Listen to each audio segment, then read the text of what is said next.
வணக்கம் ஃப்ரெண்ட்ஸ். இன்னைக்கு கொள்ளு ரசம் எப்படி பண்ணுறதுன்னு பார்க்கலாம் வாங்க.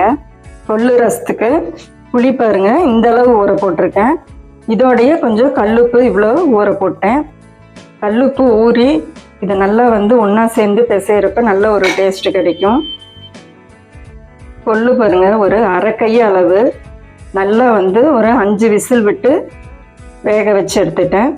இந்த தண்ணி இதோடையே நம்ம ஆட் பண்ணிக்கலாம். கொள்ளு பருப்பு நீங்கள் குழம்பு வைக்கிறதுனா அது தனியாக வச்சுக்கலாம், தனியாக எடுத்துருங்க. அப்படி இல்லாட்டி இதோடையே ரசத்தோடையே கலந்துருங்க.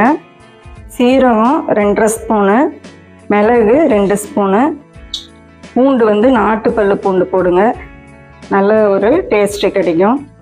கருவேப்பிலை கொஞ்சம், பெருங்காயம் இந்த அளவு, அரை மிளகாய்,